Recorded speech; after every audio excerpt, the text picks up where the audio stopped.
Hey class, I wanted to make this video about some things we didn't get to yesterday in class. It's a bit about where the power comes from in eigenvalues and eigenvectors, kind of like why do we really care about them. I shared like a couple quick application examples. This isn't as much application, this is getting into something a little deeper about like what makes them so nice. So to start off, I'm going to ask this question. We've talked about several different kinds of transformations, and I have a bunch listed here: a rotation, a reflection, a shear, scaling, projection, or could have combinations of the ones above. Which of these is easiest for you to create a transformation matrix for? And which is easiest for you to think about the transformation? So I imagine most of you are going to pick, not shear, you're going to pick scaling.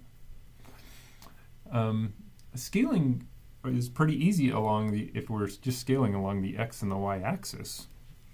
Then matrices look, if I scale twice in the x-axis and 3 times in the y-axis, then the matrices look like this. That's really nice. And it's easy to think about where one point goes to. If I've got a point here, maybe at 2, 1, when I apply that matrix, where does it go to? Well, I can just think about, well, I'm going to go 3 of these, and then I'm going to go, 2 of those. It's getting my x's and y's mixed up. So I'm going to go 2 of those, and I'm going to go up 3 of these, so I'm going to end up right there. So I go from here to there. And I could get that through a multiplication if I wanted to. 2, 1 equals 4, 3. So, so that's pretty easy. One of the other nice things about scaling is they're easy to find powers for, and the matrices are commutative. So 2, 0, 0, 3. It's easy to find this. I just end up squaring. That's 2, 0, 0, 3 squared. Oops. I can just square the diagonal entries. 2 squared, 3 squared. So that's nice. Even like to the 5th power. If I went to the 5th power, that's easy. 5th power, 5th power. That's very, very different than a matrix like this to the 5th power. You've got to do a lot of work to figure out what that is, the 5th power. Diagonal matrices are also, they're commutative. So they're a subclass of matrices where it is commutative. So it doesn't matter if I multiply it this way or if I do it this way, I get the same thing. Okay, so all this is trying to make the point that working with scaling matrices is nice. It's easy to think about the transformations. The matrices are diagonal.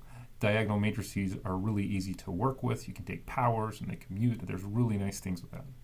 Okay, so what does this have to do with eigenvalues and eigenvectors? Well, eigenvalues and eigenvectors, they turn the other transformations, sorry about my handwriting, into scaling transformations. That's one of the big things they do, and then we're able to use it, like the mathematics is easier since we're able to think about them as scaling transformations.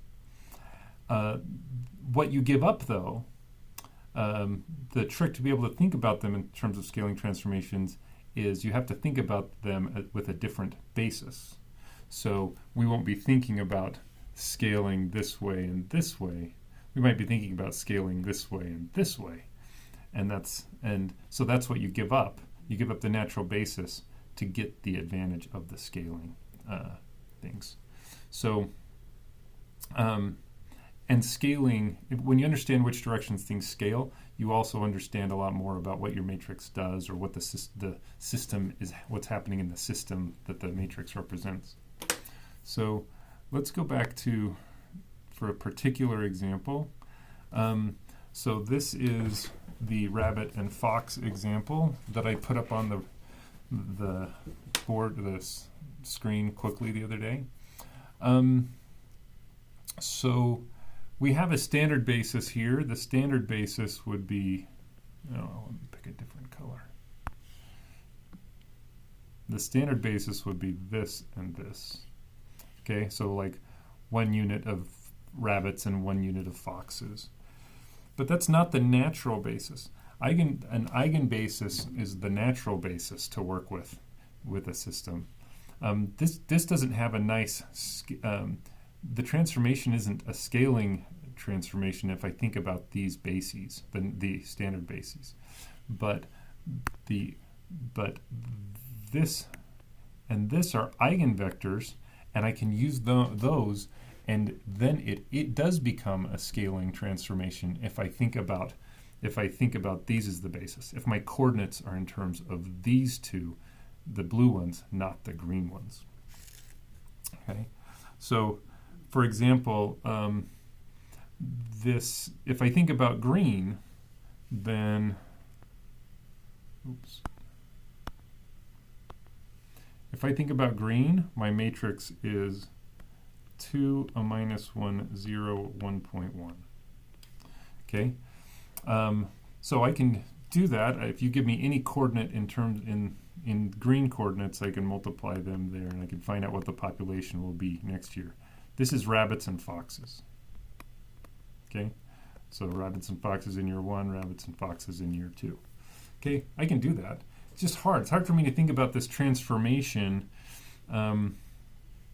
It's not too hard with rabbits. Rabbits get doubled every year. But the foxes, they do this weird thing. For every 1 fox, I go over a -1 and up 1.1. So something like that's going to be transformed into something like that. Okay, so that's like maybe a shear and a scale. So it's different.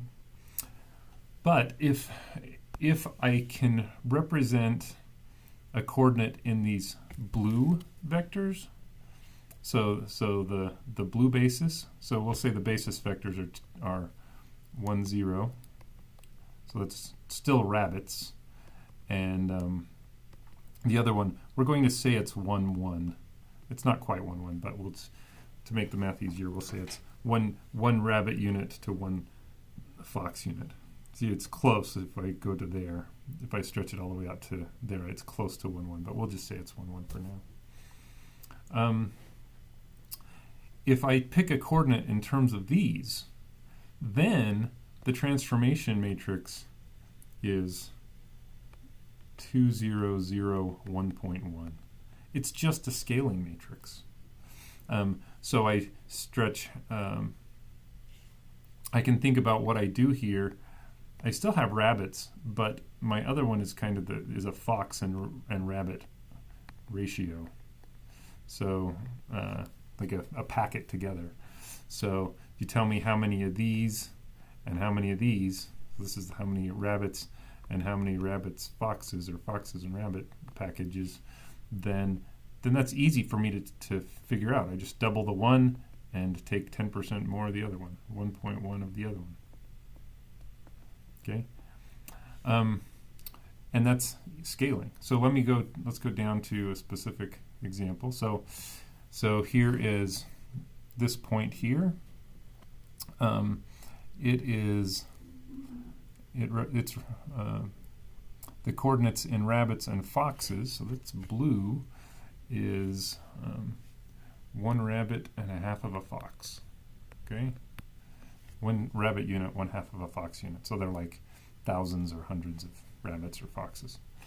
But in the other basis, the coordinate is a half.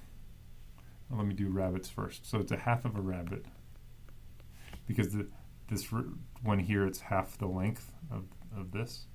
So it's a half of a rabbit, and it's also a half of the rabbit-fox combination.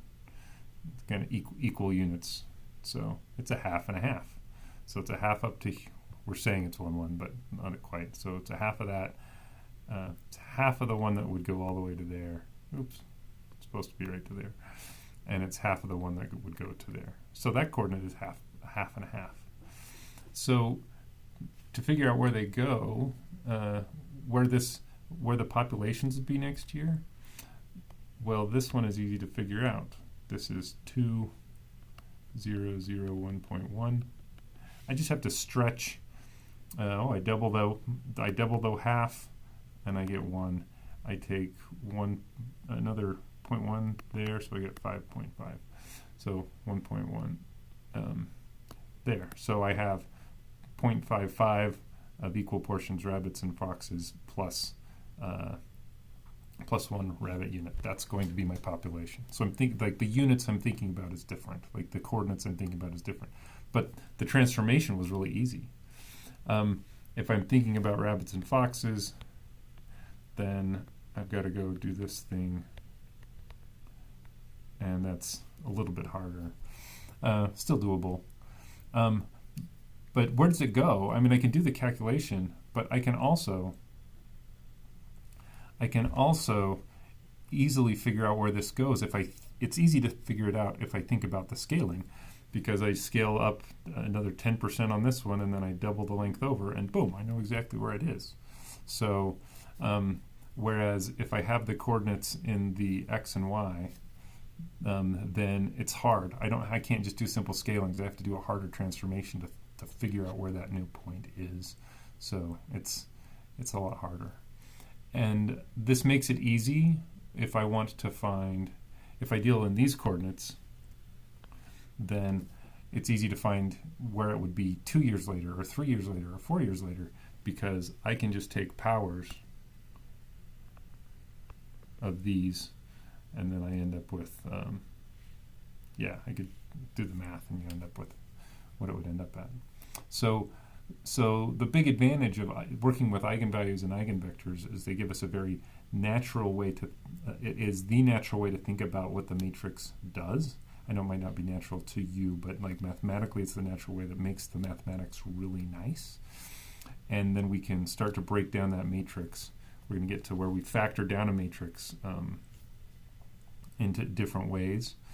And we get to work with diagonal matrices a lot. So diagonal matrices are really nice to work with. The trick is we just have to first go into think about coordinates in terms of the eigenbasis and not the standard basis. So we'll go into the eigenbasis, we'll do our transformations, we'll do stuff, and then we'll have to translate back to the standard basis sometimes to make sense of what we just did. So I hope this is helpful and helps to give you a reason why these will be nice, because scalings are really, really nice to work with.